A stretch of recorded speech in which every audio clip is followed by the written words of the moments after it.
स्वागत है आप सभी दोस्तों का एक बार फिर से आपके अपने यूट्यूब चैनल एग्जाम वॉरियर्स में। हम लोग जो डिस्कस कर रहे थे तो संविधान में मौलिक अधिकारों की बात कर रहे हैं और मौलिक अधिकार हमारे लिए बहुत ही इम्पोर्टेंट हैं। मौलिक अधिकार कहाँ से स्टार्ट होते हैं, ठीक? तो भाग 3 के अंतर्गत आर्टिकल 12 से लेकर 35 तक मौलिक अधिकार दिए हैं और हम लोगों ने इसके पहले वाले वीडियो में आर्टिकल 12 और 13 में क्या बताया गया है उसके बारे में विस्तार से डिस्कस किया है। अगर वो वीडियो आपने नहीं देखा तो उसे देख लीजिए, क्योंकि वहाँ से भी बहुत ज़्यादा नॉलेज आपको मिलने वाली है। और आज का वीडियो बहुत इम्पोर्टेंट रहने वाला है क्योंकि यहाँ से हम अधिकारों को शुरू करने वाले हैं। तो आइएगा देखते हैं। सबसे पहला अधिकार हमारे संविधान ने जो हमें दिया है वो है समता का अधिकार, यानी समानता का अधिकार। और ये समानता का अधिकार किस अनुच्छेद से किस अनुच्छेद तक है, यानी किस आर्टिकल से किस आर्टिकल तो है तक है, तो आर्टिकल 14 से आर्टिकल 18 तक क्या लिखा है? समता यानी समानता का अधिकार है, ठीक? जैसा कि हमने पिछले वीडियो में डिस्कस किया था कि हमारे देश में 2 प्रकार के नागरिक रहते हैं, एक देशी और ये दूसरे विदेशी। तो ये जो अधिकार है समानता का अधिकार दोनों प्रकार के नागरिकों को दिया जाता है, ठीक? दोनों नागरिकों को दिया जाता है, यानी विदेशी नागरिकों को भी दिया जाता है, ठीक? बात यहां तक समझ में आ गई? विदेशी नागरिकों को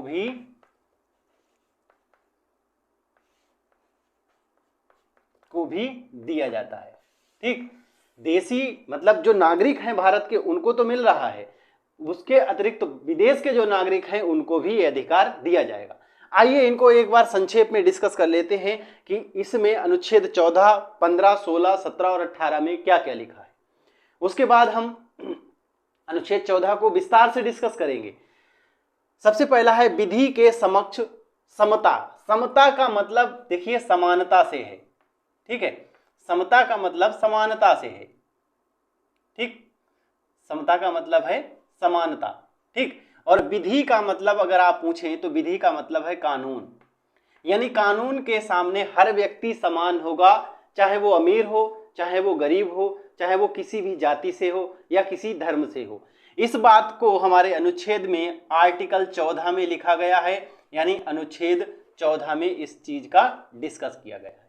यहां तक बात कंफर्म हुई। अनुच्छेद 14 में विधि या कानून के समक्ष समता यानी समानता की बात की गई है। उसके बाद में देखिएगा दूसरा हमें समानता का अधिकार दिया गया है। लिंग, धर्म, जाति, रंग, रहने के स्थान, इनके आधार पर जो भेदभाव निषेध है, यानी भेदभाव नहीं किया जाएगा, इस बात को किस अनुच्छेद में लिखा? इस बात को अनुच्छेद 15 में लिखा गया है।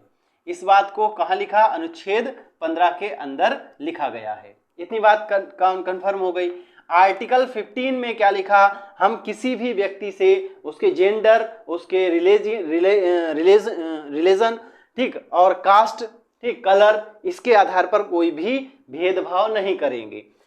लोक नियोजन में समानता। लोक नियोजन का मतलब है कि राज्य सरकार या फिर केंद्र सरकार के अंतर्गत कोई भी ऐसा पद सृजित होता है जो गवर्नमेंट सृजित करती है, तो उसमें समानता रखी जाएगी, उसमें किसी प्रकार का कोई भेदभाव नहीं किया जाएगा, ठीक? कोई भी पद सृजित होता है तो उसमें क्या होगी?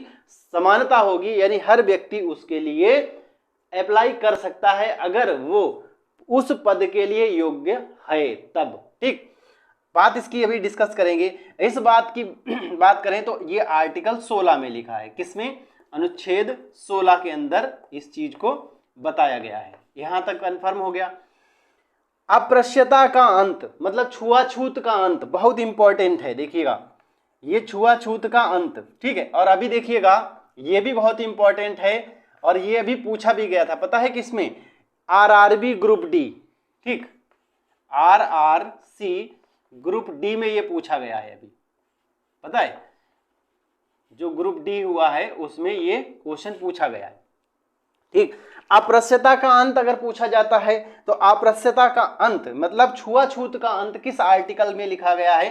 तो ये लिखा गया है आर्टिकल नंबर 17 मतलब अनुच्छेद 17 में छुआछूत का अंत, अस्पृश्यता का अंत आर्टिकल 17 में लिखा है।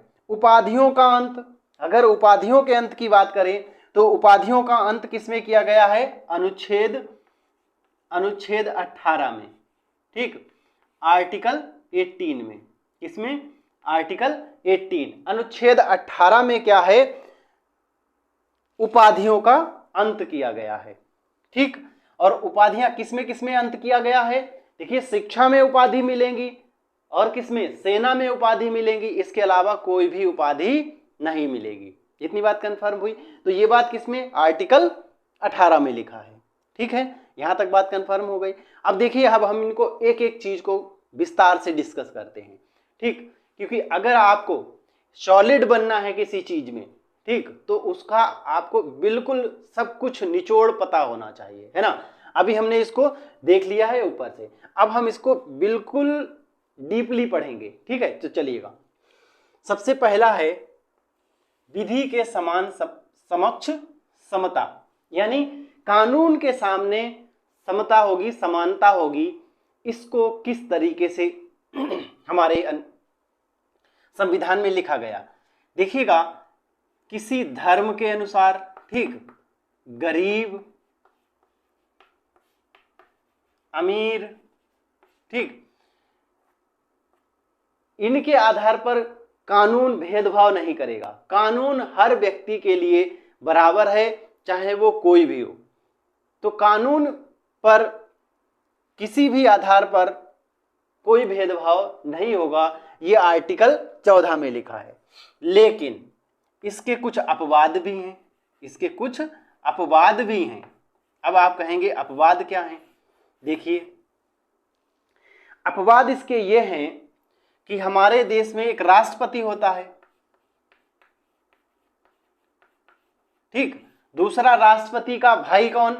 राष्ट्रपति का इसका सगा संबंधी कौन? सबसे राज्यपाल। कौन? राज्यपाल। राज्यपालों को ही तो राज्यपालों को कौन नियुक्त करता है? राष्ट्रपति, ठीक। तो इन दोनों में क्या होता है? अगर कोई भी व्यक्ति राष्ट्रपति है और राज्यपाल है, तो ये दोनों व्यक्ति अपने कार्यकाल के दौरान अगर कोई भी काम करते हैं तो भारत के किसी भी न्यायालय में ये जवाब नहीं देंगे। मतलब कोई भी न्यायालय में अपने द्वारा किए गए किसी भी कार्य के लिए जवाबदेह नहीं होंगे। कब? जब ये किसी अपने पद पर होते हैं। दूसरी बात, पहली बात हो गई। दूसरी बात समझिए, अगर कोई व्यक्ति राष्ट्रपति या राज्यपाल है तो भारत के किसी भी न्यायालय में उन दोनों के खिलाफ कोई भी फौजदारी, दीवानी और दंडात्मक मुकदमा नहीं चलाया जा सकता। बात समझ में आई? अब आप कहेंगे ये तो गलत बात हो जाएगी। देखिए, अगर कोई भी राष्ट्रपति या राज्यपाल इसमें लिप्त पाया जाता है, ठीक, जिसे मान लो राज्यपाल इसमें लिप्त पाया गया कि उसने अपना गलत किया, तो राष्ट्रपति से उसकी शिकायत की जाएगी। राष्ट्रपति उसको उसके पद से हटा देगा। पद पर रहते हुए उसके ऊपर कोई कार्यवाही नहीं की जा सकती, लेकिन पद से हटाने के बाद की जा सकती है, ठीक। पूछा जा सकता है। ऐसे ही अगर राष्ट्रपति क्या है, किसी भ्रष्टाचार में या किसी ऐसे गलत काम में पकड़ा जाता है तो उसके खिलाफ महाभियोग लाकर उसे हटाया जा सकता है और उसके बाद वो न्यायालय के समक्ष जवाबदेह हो सकता है। इतनी बात कंफर्म हो गई, ठीक। तो ये जो है वो समानता के अधिकार के अपवाद हैं, ठीक। दूसरी बात, जो दूसरे देश के राष्ट्रपति होते, जो राजदूत होते हैं, दूसरे देशों के जो राजदूत आते हैं हमारे देश में, ठीक, तो इनके खिलाफ हमारे देश के किसी भी न्यायालय में दीवानी और फौजदारी का कोई मुकदमा नहीं चलाया जा सकता। इतनी बात कंफर्म हो गई, ठीक। तो ये लोग जो होते हैं वो इस समानता के अधिकार से थोड़ा सा बचे होते हैं। फिलहाल ये इतने उच्च पदों पर होकर कोई भी ऐसा कार्य नहीं करते जिससे कि इनको इस चीज का सामना करना पड़े। इतनी बात कंफर्म हो गई। आगे अगला देखिएगा, आर्टिकल 15 क्या कहता है? आर्टिकल 15 हमारा कहता है कि किसी व्यक्ति पर लिंग, धर्म, जाति इनके आधार पर भेदभाव नहीं कर सकते।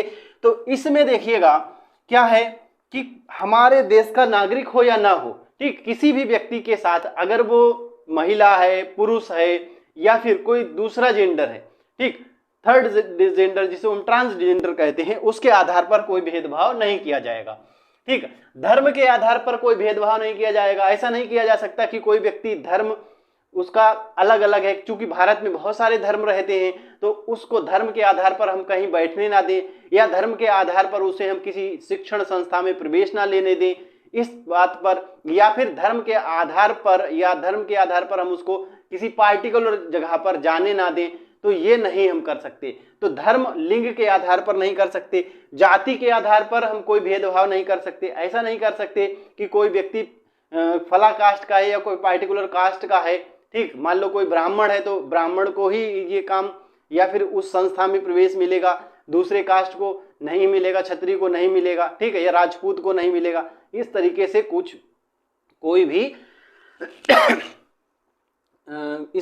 कोई भी क्या नहीं हो सकता है, भेदभाव नहीं किया जा सकता। आर्टिकल 15 के अपवाद देख लीजिए।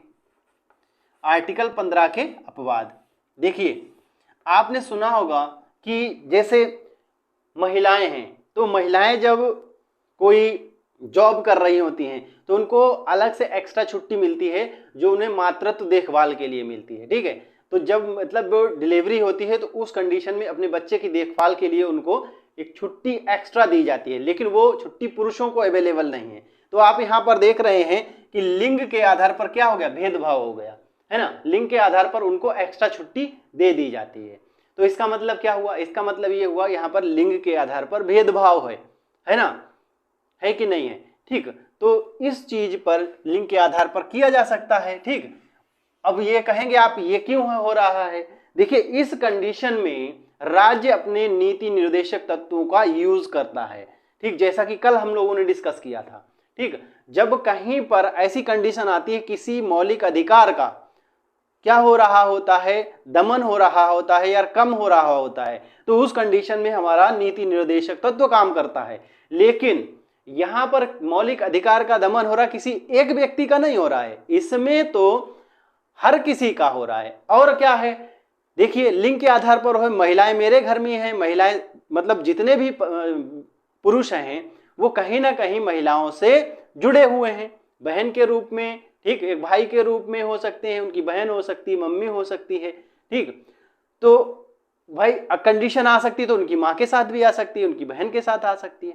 तो इस तरह से ये जो है हमारे नीति निर्देशक तत्व के अंदर आकर ये किया जा सकता है, इसको एक भेदभाव नहीं कहा जा सकता, ठीक है, क्योंकि ये कंडीशन सबके आगे आ सकती है। मतलब ये एक जेन्युइन है, मतलब एक कह सकते हैं कि चलिए अगला देखेंगे। तो अगला है लोक नियोजन में समता। मतलब कोई अगर राज्य या केंद्र सरकार के अंतर्गत कोई नियुक्ति आती है ना, कोई नियुक्ति जिसको हम वैकेंसी बोलते हैं, ठीक, तो उस नियुक्ति पर क्या होगा, कोई भी राज्य क्या नहीं कर सकता, कोई भेदभाव नहीं कर सकता। मतलब हर नागरिक का अधिकार है, अगर वो उस पद के लिए योग्य है, योग्यता रखता है, तो वहां पर बैठकर क्या कर सकता है, वो एप्लीकेशन कर सकता है। और पार्टिकुलर योग्यता मतलब उसको क्वालिफाई करता है तो उस पद के लिए एलिजिबल होगा, योग्य होगा, उस पद को पाने का हकदार भी होगा, ठीक। जैसे एग्जाम्पल के लिए मान लेते हैं कोई आईएएस का पद आया। अब आईएएस का पद आया तो भारत के जितने नागरिक हैं उस पद के योग्यता रखते हैं तो वो अप्लाई करेंगे। अब अप्लाई करने के बाद जो पेपर होता है, पेपर को जो पास कर लेगा, है ना, फिर वो उस पद को भी धारण कर सकता है, उस पद पर बैठ सकता है। ऐसा नहीं कह सकते कि कोई व्यक्ति पार्टिकुलर धर्म से है या जाति से है या रंग से है या कहीं और रहता है तो वो उसके लिए अप्लाई नहीं कर सकता या परीक्षा नहीं दे सकता, ठीक। तो ऐसा नहीं होगा। लेकिन इसमें भी अपवाद है, ठीक, इसमें भी अपवाद हैं, ठीक। तो इसके अपवाद देख लेते हैं। तो इसका अपवाद देखिएगा, इसका सबसे पहला अपवाद है आरक्षण। ये तो आपको खूब पता होगा, ठीक। आरक्षण जैसे किसको, ओबीसी मतलब जो पिछड़े हैं, पिछड़ों को आगे बढ़ाने के लिए आरक्षण दिया जाता है, ठीक। अब आप कहेंगे आरक्षण दिया गया, यहाँ पर मौलिक अधिकारों का हनन हो गया। यहां पर मौलिक अधिकारों का हनन हुआ, लेकिन राज्य ने अपने नीति निर्देशक तत्वों का यूज कर लिया। मतलब राज्य का यह कर्तव्य है कि जो पिछड़े हैं उनको आगे बढ़ाए, ठीक, जो शिक्षा से पिछड़े हैं, आर्थिक रूप से पिछड़े हैं, ठीक, सामाजिक रूप से पिछड़े हैं, उनका उत्थान करे, ये राज्य का कर्तव्य है। राज्य का कर्तव्य ही नहीं है बल्कि समाज का कर्तव्य है, जो समाज में पिछड़े हैं उनको क्या करे, उनके उत्थान में भागीदार बने, तो वो कर्तव्य भी है, ठीक। तो उन सबको दृष्टि में रखते हुए राज्य क्या करता है, नीति निर्देशक तत्वों का यूज करके आरक्षण दे देता है, ठीक। अब आरक्षण देखिएगा, अब तो जर्नल को भी मिलता है ईडब्ल्यूएस के थ्रू, ठीक, ओबीसी को मिलता है, अन्य पिछड़ा वर्ग को मिलता है, एससी एसटी को मिलता है, ठीक है, और ट्रांसजेंडर को भी मिलने लगा है, ठीक, आरक्षण हो गया, ठीक। दूसरी बात, राज्य जो कोई पार्टिकुलर है, जैसे हमारे देश में 28 राज्य हैं, उत्तर प्रदेश है, ठीक। अब उत्तर प्रदेश सरकार के अंतर्गत कोई पद सृजित हुआ, ठीक, उत्तर प्रदेश सरकार यानी यूपी गवर्नमेंट ने कोई पद सृजित किया। अब कोई व्यक्ति तमिलनाडु में रहता है, वो चाहता है कि हम यहाँ पर अप्लाई करें, उत्तर प्रदेश में जो पद आया है, तो वो अप्लाई कर सकता है या नहीं कर सकता है, इसका डिसीजन कौन लेगा, इसका डिसीजन लेगा यूपी गवर्नमेंट। बात समझ में आई, यूपी गवर्नमेंट इसका डिसीजन लेगा। जैसे आपने देखा होगा कि कई राज्यों में क्या है, वैकेंसीज आती हैं तो यूपी वाला नहीं कर सकता, क्योंकि वो उस राज्य के अंतर्गत आता है, तो वो राज्य डिसाइड करेगा, ठीक। दूसरी बात, अगर राज्य उसी पद के लिए ये भी निर्धारित कर सकता है कि दूसरे राज्य का कोई व्यक्ति, मान लो उसने कह दिया राज्य ने कि हाँ आप अप्लाई करिए, लेकिन अप्लाई वो करता है, तो फिर जो आरक्षण यहां निर्धारित किया गया है उत्तर प्रदेश सरकार ने, वो उत्तर प्रदेश सरकार उस व्यक्ति को आरक्षण देगी या नहीं देगी, ये उत्तर प्रदेश सरकार पर डिपेंड करता है। मतलब राज्य निर्धारित कर सकता है अगर किसी राज्य के अंतर्गत कोई पद सृजित हुआ। अब ये अपवाद, ये भी अपवाद क्या है, ये भी अपवाद जो है वो राज्य के नीति निर्देशक तत्व के अंतर्गत आता है कि हर राज्य क्या करे, अपने जो नागरिक हैं उनको अधिक से अधिक बढ़ावा दे, अपने नागरिकों को बढ़ावा दे। इसका मतलब ये नहीं दूसरे को दबा दे, दूसरे को दबाने का उद्देश्य नहीं है, हम अपने नागरिकों को बढ़ा रहे हैं, दूसरे राज्य का ये कर्तव्य वो अपने नागरिकों का उत्थान करे, ठीक, लेकिन हम किसी को दबा तो नहीं रहे। जब हम किसी को दबा नहीं रहे मतलब हमने किसी का मौलिक अधिकार खत्म नहीं किया या हमने किसी का हनन नहीं किया, हम अपना विकास कर रहे हैं। अगर हम अपना विकास कर रहे हैं तो इसका मतलब क्या है, हम किसी का क्या नहीं कर रहे हैं, मौलिक अधिकार का हनन नहीं कर रहे हैं, ठीक।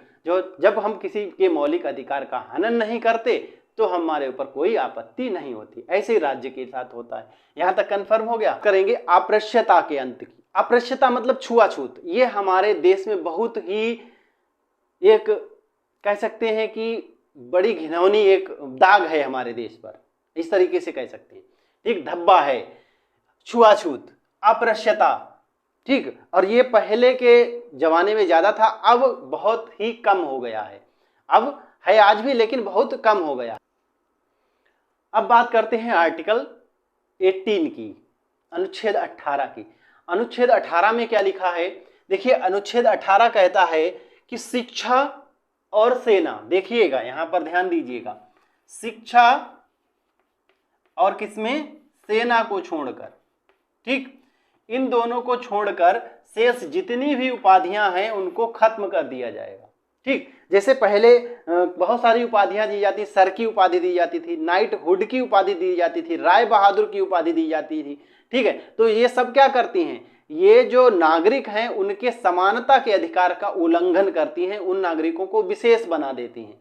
इसलिए क्या किया जाता है, किया गया, उन उपाधियों को खत्म कर दिया गया, ठीक। लेकिन अब आप कहेंगे कि शिक्षा के क्षेत्र में क्यों नहीं खत्म किया गया, तो ये अपवाद रखना चाहिए। लेकिन देखिए भैया, शिक्षा के क्षेत्र में इसलिए नहीं खत्म किया गया क्योंकि वो व्यक्ति इसके योग्य है तब उसको उपाधि दी गई। जैसे एग्जाम्पल के लिए कोई व्यक्ति पीएचडी कर लेता है, पीएचडी करता है तो उसके आगे क्या लगाता है, नाम के आगे डॉक्टर लगाता है। क्या लगाता है, डॉक्टर। अब सोचिए, अगर आप में योग्यता है तो आप पाइए, मतलब ये पीएचडी करने के लिए किसी ने रोका तो नहीं आपको, है ना। ऐसा तो नहीं कि हाँ उस स्पेशल व्यक्ति को गए और पीएचडी की डिग्री पकड़ा दी, ऐसा नहीं है। इसका मतलब आप भी इसके लिए योग्य हैं, आपको भी समानता है। आप सब भीड़ खड़ी है 50 लोगों की, ठीक, सबको ये मौका दिया गया है, आइए और अपनी योग्यता सिद्ध करिए और डिग्री लीजिए, है ना। तो जिसके अंदर योग्यता है उसको ये डिग्री मिलती है। मतलब यहाँ पर समानता के अधिकार का उल्लंघन नहीं है, योग्यता के आधार पर मिल रही है, इसलिए क्या है, ये डिग्री, ये उपाधि मिलेगी। ठीक है, स्नातक की उपाधि मिल जाना। ठीक, अच्छा सेना, अब समझिएगा सेना।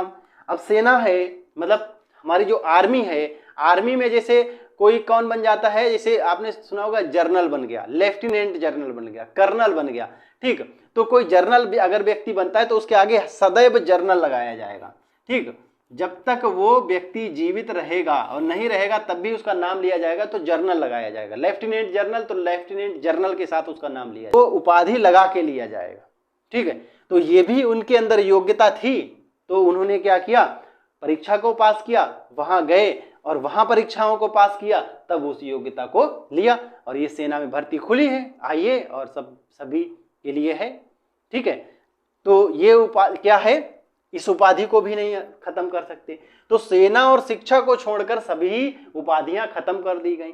अब एक और चीज आती है, भारत रत्न। भारत रत्न, ठीक, भारत रत्न उपाधि नहीं है ऐसा सुप्रीम कोर्ट ने कहा है। सुप्रीम कोर्ट ने क्या कहा कि भारत रत्न कोई उपाधि नहीं है। ठीक, सुप्रीम कोर्ट ने इस चीज को बताया कि उपाधि नहीं है, अतः कोई भी व्यक्ति अगर भारत रत्न लेता है तो अपने आगे भारत रत्न लगाकर नहीं अपना नाम ले सकता। जैसे ये नहीं कर सकता कि भारत रत्न अटल बिहारी वाजपेयी, इससे क्या होगा, इससे ये एक उपाधि बन जाएगी। भारत रत्न एक सम्मान है, ठीक है, एक पुरस्कार है, लेकिन क्या नहीं है, उपाधि नहीं है। ठीक, तो इसीलिए क्या है, अगर ये ऐसा कोई करता है तो ये चीज क्या कर ली जाएगी, ये जब्त कर लिया जाएगा। बात समझ में आ गई, तो ये उपाधि नहीं है। तो हमने आज समता के अधिकार, समानता के अधिकार को पढ़ लिया है। ठीक, अब आगे हम दूसरे वीडियो में डिस्कस करेंगे। अगर आपको वीडियो अच्छा लगता है तो हमारी वीडियो को लाइक करिएगा, हमारे चैनल पर पहली बार आए हैं तो हमारे चैनल को सब्सक्राइब करिएगा। मिलते हैं फिर किसी वीडियो में, तब तक के लिए जय हिंद, वंदे मातरम।